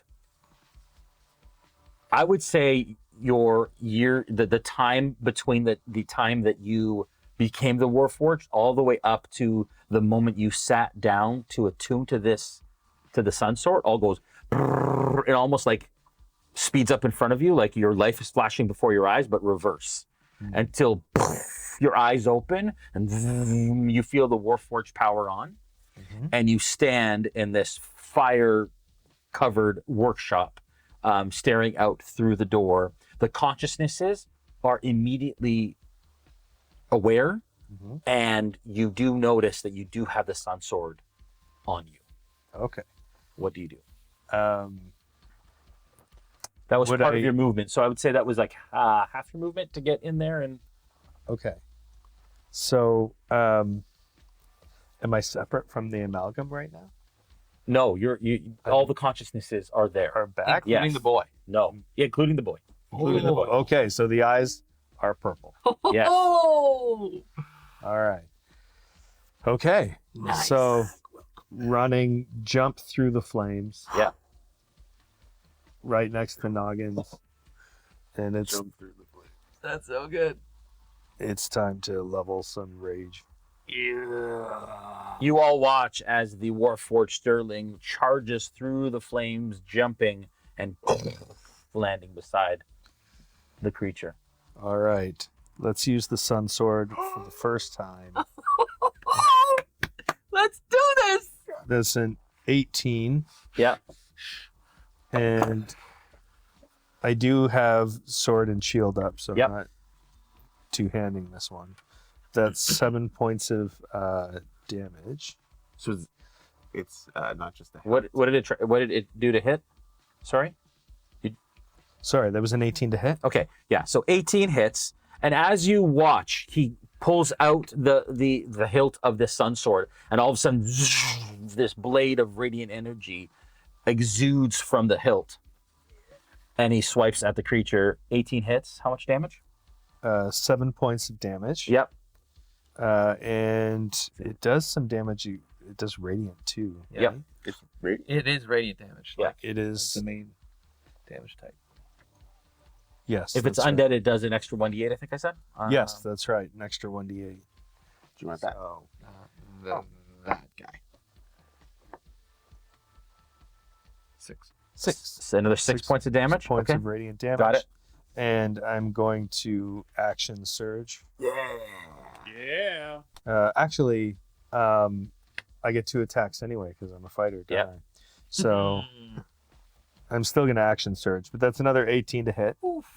Hit. That's 4 points of damage plus. Got it. Oh wait, you used the wrong. Oh, I'm using the vicious longsword. Sorry, it's the same Yeah. die roll. Yeah. So, Okay. Oh, okay. Oh, Yeah, it's so plus. You have 7. plus 2, right? It's a plus 2 weapon. Yeah. Well, yeah. it's the same Got it. bonuses that I get. Got it. Yeah. So Okay. plus Plus two. 7 radiant damage, Okay. Right. and then action surge, which means I can do Yep. 2 more attacks. Yes. I did it again. Okay. This is a 14 to hit. Does not hit. Okay. Angry at that, I go again. 17 to hit. It does hit. Okay. That's 5 plus 10 radiant damage. Oh, No, sorry. this one. Yeah. This one. Okay. Yeah. I was rolling a d10. Okay, 4 radiant damage. 4. So Okay. Got it. yes. Okay. And as you start to slash at this creature, it starts to kind of like stumble backwards slightly, not out of space, but obviously feeling the damage that is being dealt to it.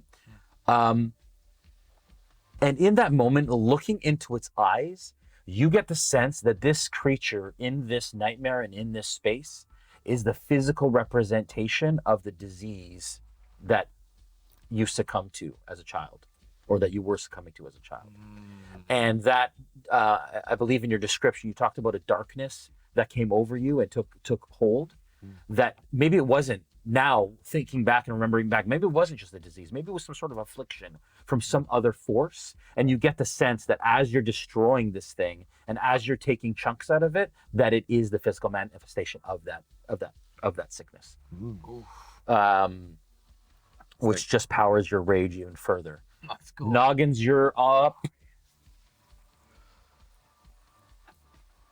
That's wild. Yeah. Reminds me of, remember Osmosis Jones, Yeah. where the diseases are people. Yes. Yeah, I look at Sterling. You awake? You're awake. Okay. I will let him do his thing for the most part because he doesn't know what that is, but he does also know a level of if this is his dream, then sometimes he can be the only one to end it. I'm just going to be a guide. But I will help in the long run. What does the sky look like? It's just a black. Right now, actually, it's a night sky, like a starry night sky, which is weird because you haven't seen a starry night sky in a long time. Yeah. I am going to look at one of those stars in the sky, and attempt to will it to be slightly bigger than it is. Okay. Mostly for flavor, because as it becomes bigger, a beam of light just comes straight down from that star as I cast Moonbeam at 5th level. Nice. So nothing happens this very second, but when it starts its turn, it needs to make a con save. Yeah. And if it's a shape change, I don't know if it is, it makes the save a disadvantage. No. That's going to be my action. Bonus action, I'm going to heal myself because I'm going to wait. Did I use any of the? Oh, what? I used one. Okay, great. I'm gonna put 5 on me. So I'm going to quickly do some healing on my side. Spike is gone. Yeah. Because he's dead. Yeah. That's me. Okay. It starts its turn, so it needs to do a what save? Constitution. Doesn't have to save against anything you do. No, at the end of his Oh, at the turn, end of his it turn. stops. Yeah. Does the frightened 19? That saves. You're gonna take half. Does frightened affect saves? No, just ability checks and attacks. Sorry, where you at? Yeah, you take half. So let's just roll it here. 26, so 13 points of radiant damage. Got it. As this, you all watch as this downpouring of light hits it as it starts to like fizzle and burn. Not fizzle, sizzle. Burn. Sizzle. Not fizzle. No, it's not Not fizzling fizzling at yet. all. Not yet. But it's looking, it's taking a lot of damage. It is not doing well. Thanks to Esmeralda. larger, and Dimitri. Yeah. My familiar is Yeah. going to hang right behind Sterling. Yeah. With the, in the help action. Yeah. It's going to let Sterling's first attack be at advantage. Okay. All right. Nice. Seeing as this is a Awesome. manifestation of illness, Yeah. paladins are immune to disease. Yeah. Shut up. No, nice try. Nice try. Dude, So good. worth a I try. tried. Worth a try. As this moonbeam comes down, you watch as the creature begins to look around. That's a 6. And realizing that things are looking pretty bad, recharges on a 6, and tries to again use that soul rend ability. And what starts to happen is that vortex of energy begins to build around it again as it begins to grow and grow, everything within 20 feet. So that everybody but Esmeralda needs to make a Constitution saving throw. This is a terrible, terrible thing. This is a terrible thing. Natural 20. Oh! Pew, pew, pew, Forge Demon. 26. You said this was magical? This is a magical vortex. Yep. 7. Necrotic. I'm so glad I wasn't in that line of fire because I rolled a 3 just to Okay. theoretical. Just see what happens. Yeah, clear that one out. Yeah. Who would 18 and over? 18. Over. What do you? 26. Okay, so you're immune to necrotic, so you don't take it anyways. Oh no, Well, you're not immune to I'm necrotic. not You are now immune to Sterling. necrotic So you will only take half. You got 18. 18. Anybody under 18? Right here. You all take 49 points of necrotic damage. I'm out. Noggins goes down. Oh, Please replace Noggins with unconscious Noggins. hold up. I may have a rune for that. There's a rune for that. It's an app installed on his chest. Yeah, well, exactly. I've got runes all over. Okay, so you go down. Half of 49 are we calling 24 or 25? 24. I'll be nice. Okay. Again for resistance for 12. Nice. Mm. All right, Falfer, you're looking rough, buddy. Within man. 30 Rough. feet of me. Okay. I can take the damage for noggins as a reaction. Okay, are you going to do that? I'm going to do that. I Okay, think I'll so- put you down. It's not going to put me down. So how much was it? 49. Halved? So It would be half for that? so he took the full 49, right? He took the full 49. Full 49 plus 24. 24 for me, which is what is that? 73 hit points. Yeah. I can take it. Oh! Wow! Ouch. He doesn't happen to be I'm a bloody. magically created Amazing. plant, is he? Goodness, what? Is he a magically created plant? No, nice try. You watch as this vortex starts to draw the life out of Noggins, Mm. and instead it goes back into Noggins, and then it gets drawn out of Sterling instead as Sterling begins to shake and get racked, and then drops somewhat slumped back onto his feet, but looking visibly Yeah. drained. And then I roar at the creature like Groot. Okay, Yeah. I like it. I like it. What's he saying? Man, More like that. Rah! yeah. Yeah. I stare at Sterling, and it's like when puppies get very angry, but they're still really cute. Mm. It is Noggin's like, no. I love it. I love it. All right. I guess we can put Ouch. back up. Put Noggins back up, yeah. Is necrotic damage instant death? Sorry? Necrotic. No. You die from Death points, yeah. death points. Oh, okay. So you just go. Okay. There's immune to this. Yeah. So you are still possessed, so you don't have a turn, Falfar. That's correct. Rip. And one sec, sorry. So,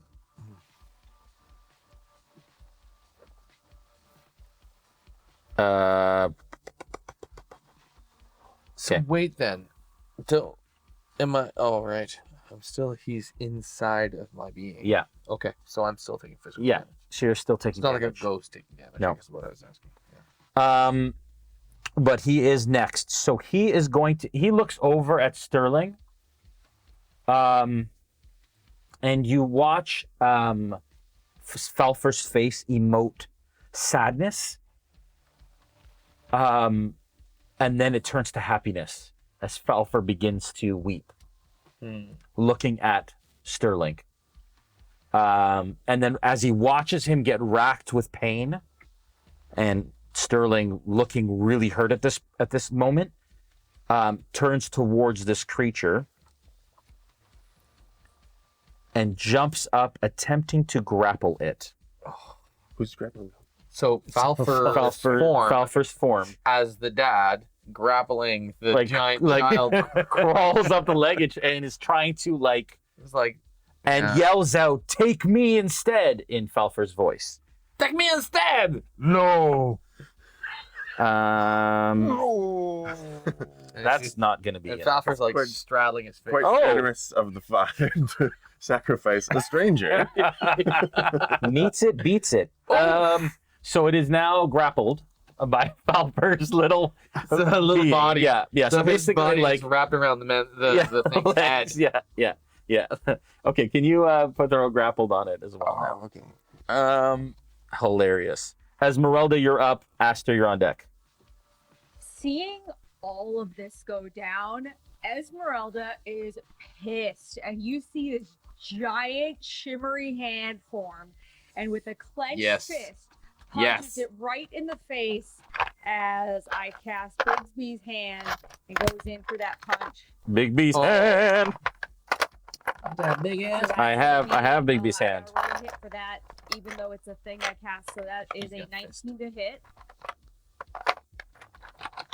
Okay, Sorry? 19 to hit. It hits. All right, so this thing takes 24 points of force damage to the face. Ooh, which currently Falfar is on. On his face. Yeah. Anyways, you it smashes this thing in the teeth. You see teeth fly out and pieces of flesh kind of rip away as it's like, or now it's kind of on its last legs as it's teetering back and forth. Nice shot, Esmeralda. Aster, you're up. Dimitri, you're on deck. Oh, sorry. How many? Did you say how many? Yeah, you gave. I did the damage. Aster, your turn. Well, I am going to use a bonus action on a bardic inspiration, and I will call on the spirits around me to determine a tale. Please be something good. That will do. And I will actually use my action to. Actually, I'm going to hold on to that, and then as my action, I am going to. Oh, this thing's still like right in front of me. I'm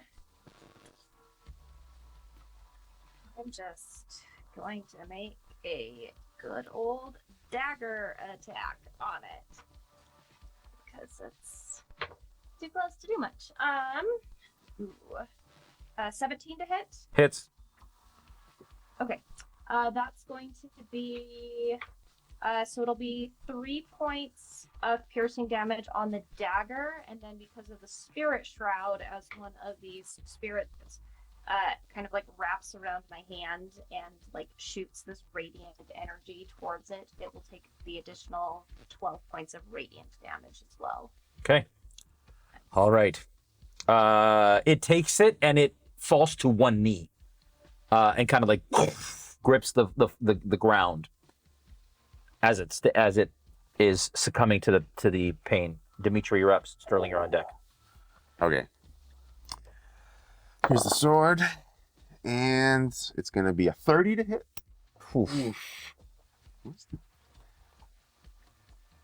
I do want a side note. Esmeralda takes note of where those teeth flew off because I'm taking one as a trophy. Nice. Yeah. That's how it starts. Now you're taking teeth from everything. That's it. 22 magical damage. Yeah, got it. Okay. And I will let's do another divine smite at second level. Yes, do it. So that'll be 4d8. So 1 plus 8, 9 plus 2, 11 plus 8 is 19 radiant. Yep. And extra attack it. Dirty 20 to hit. Reroll. Okay, 1 plus.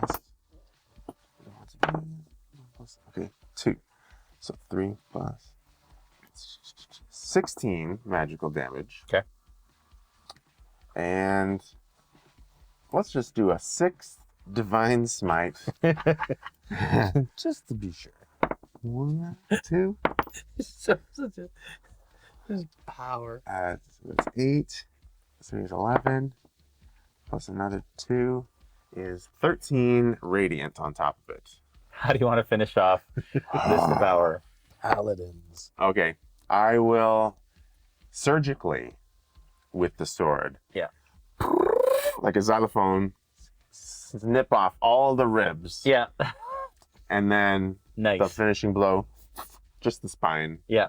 So that the rest of it just kind of slides Yeah. half and half. It kind of slides over Drops them off. and snaps in half.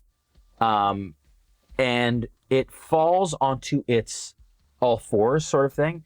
And as it kind of falls over in front of you, Sterling, you watch, and you all watch, as it turns into this like nasty, almost like viscous tar-like material.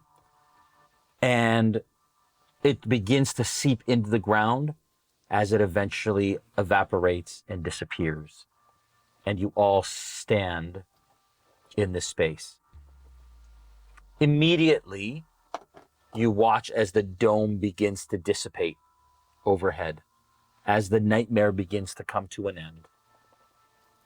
And you all stand on your dock bridge together, basically in a circle. So you were all over this map, but you kind of are, and you almost feel like yourselves kind of like lower, and then your feet touch your dock bridge. What do you do? Am I me or am I someone else in me? You are currently not in control of yourself. Okay. Sterling, you did it. You've activated the Sun Sword. Yes, I have. And thanks to all of you who survived this as well. I'm going to see that the dome has come down, which I know means that something's over, but I still just want to be sure. But I go over to Sterling, and there's a level of like inspection to make sure that it's him. But he places a palm on Sterling's chest if he allows him. And puts in a 5th level Cure Wounds. That's going to be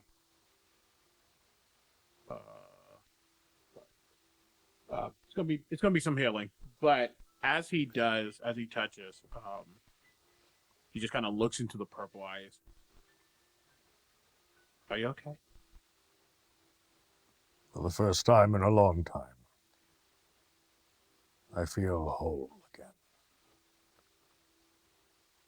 And whatever that was, how do you feel about it gone? Redeemed. Avenged. And then I'll look over to Falfer. Are you still in there? In that moment, you watch Falfa shudder, and the visage of your father kind of floats up and stands beside Falfer. 37 points of healing. How much? 37. 37. Wow. Wow. Okay. Thank you. And your father, Armin, looks at you and says, "You are more magnificent than I ever imagined." Thanks to you. You gave me a second chance. You've used it well. I can see it, and even though I look into mechanical eyes, I see my boy, and I am proud. Father.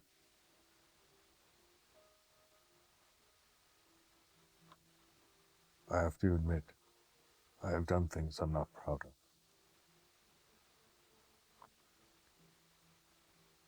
I've been in a very dark realm.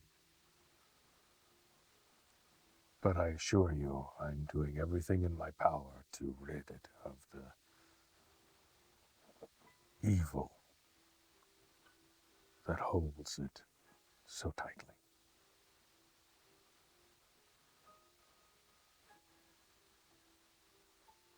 There are so many questions that I have of what it's like. I didn't know if it would suit you. Are you the only one in there?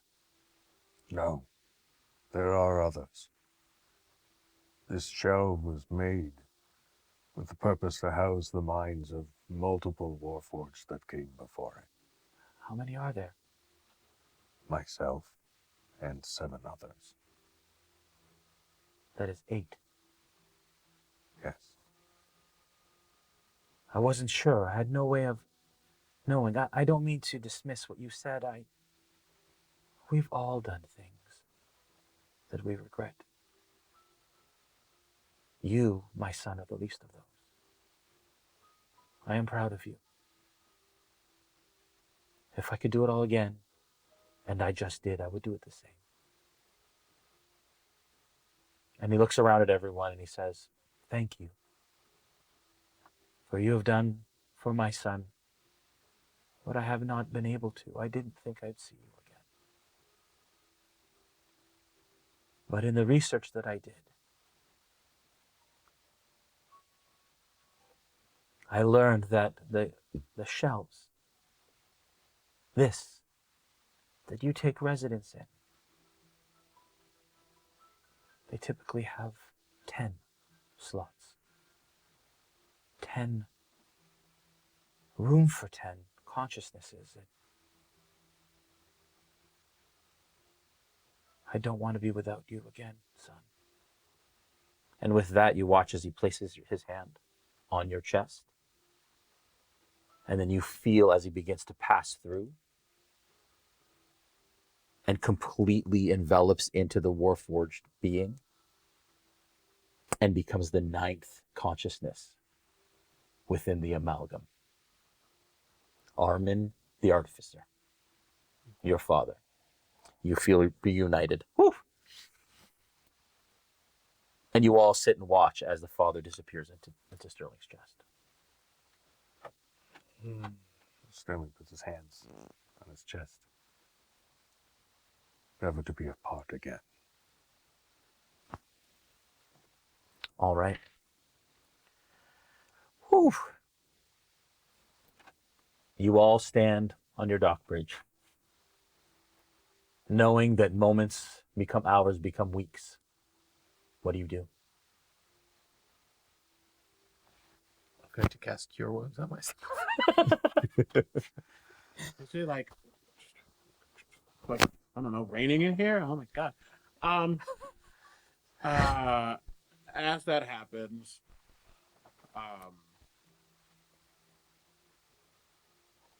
There's still a line going back out towards the Vale. Correct.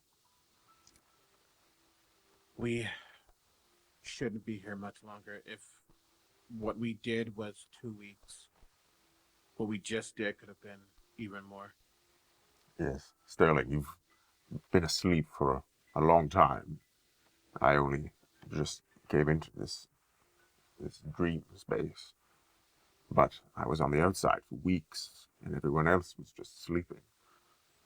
I do not know what it would be like when we go back.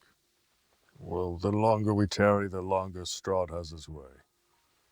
We need to return. Are you sure? Good to I have mean, you back. sorry. Go ahead, Ezzy. It's good to have you back. Thank you. Are you sure we return? I mean, it's actually, other than that pukey thing that was in there, this place is very, it has the life that Barovia does not. The life that Barovia deserves. Well put. Yeah. As they're talking, I'm going to just kind of step away and start to gather some of the fog and attempt to make a wooden door. With the intention of the other side being right in front of the Vale. Okay. So we can have basically a sideways passage through the dream. Wisdom versus intelligence. Oh my god. Yeah, I don't cry. You Jesus freaking I'm good. Wisdom is 20. Intelligence is 15. Okay. Noggins takes some of the fog and creates this door. While he's doing that, I'll just have a moment and look at my hands the way they used to look. And then I'll say to everyone, back to the curse then. I'll open the door, and as I open, I'll kind of like look back at the group, and there's like a genuine smile on my face. Back to the nightmare, but as we can see, we can end nightmares.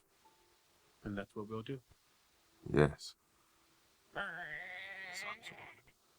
It's a creaky door. As he opens the door, you see right through it is basically it opens up onto the shore, so you can step onto the shore, and the tear is right there. As he just picks up one of the teeth and just is like turns it around and looks at it, wondering if it'll be there when she crosses and looks over at her friends. Is everyone okay? Everyone ready? I see Ezzy with the tooth, and I walk over to her, and I pull out one of my own teeth. No, just kidding. I can't do that here. No, you can't do that. I realized. Oh, it won't work. I was gonna give you one of mine. Yeah, I'm actually. You know what? I'm looking forward to going back. Yes, Sterling, the sun sword. Activated once more. Show us. As you go to reach for it, it is not there.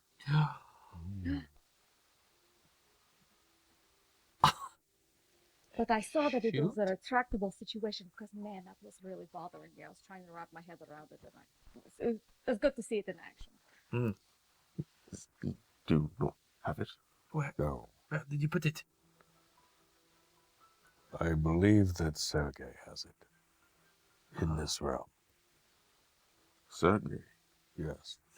He brought me here to save the boy, to make me whole again. Was that the trade then? The boy for the sword? I don't think it was a trade. I think I will have the sword when we return. Yes, Hooper. Yes. Yep. Now we are Dawnbringers. By us, the sun will rise again. Let's go. Can we just like bring, I don't know, cookies. We gotta bring dawn. It's too bright sometimes. As you say that, The cookie bringers. Gesturing people through the door. Yeah. Let's go. as you all step through the door, you now stand on the shore. The rift or the tear still in front of you. All of your tethers heading through and into that, except for the purple one. Obviously, the violet ones are no longer. They're kind of, sorry. Sterling's is now going back through the tear. So sorry, all of them are now going not back. There's none of them going back into the ethereal. Is what I'm saying. Yeah. You stand in front of the tear. You all look at each other. And just before you step through, Sterling, you look back, and on the sea of fog, you see in a boat Sergei standing beside Tatiana. And just before you step through, he lifts his hand and he waves. And I'll wait back. And he kind of nods at you. And you all step through the tear. And that is where we're going to end the session for this evening. For how much time has passed? we don't All know. the time. I love y'all. Who thought we'd be doing this 5 seasons later? Yeah, gosh. Man alive. Thank you so much to the cast. Thank you so much for everyone watching at home. You all are absolutely fantastic. Thank you for your support. We wouldn't be doing this for 5 seasons and coming into a 6th without you. We are going to take some time between season 5 and 6. We have some conventions and some shows that we're going to do. We will keep you posted, but we are going to try to not take too much time between seasons to be able to jump back into season 6, which may possibly be our final season for Into the Mist. So, And congrats to the giveaway winner. and congrats to the giveaway winner, which will be announced in chat now. So congrats, of course, legendary Curse of Strahd box. Thanks to all our sponsors for this season. Thank you to our Smith Guardians and our Realm Watchers and our necromancers. Our We have necromancers. necromancers! Should we be thanking them? You're welcome. Yeah. How do you think we've been alive for 5 seasons? Anyways, no. Thank you, everyone. Y'all are so great. That's it, y'all. It's fun. Good stuff. All the feels. Yes! Thank you for sharing. Yeah. All right, y'all. Have a good time. We'll see you in season 6. Bye. Bye!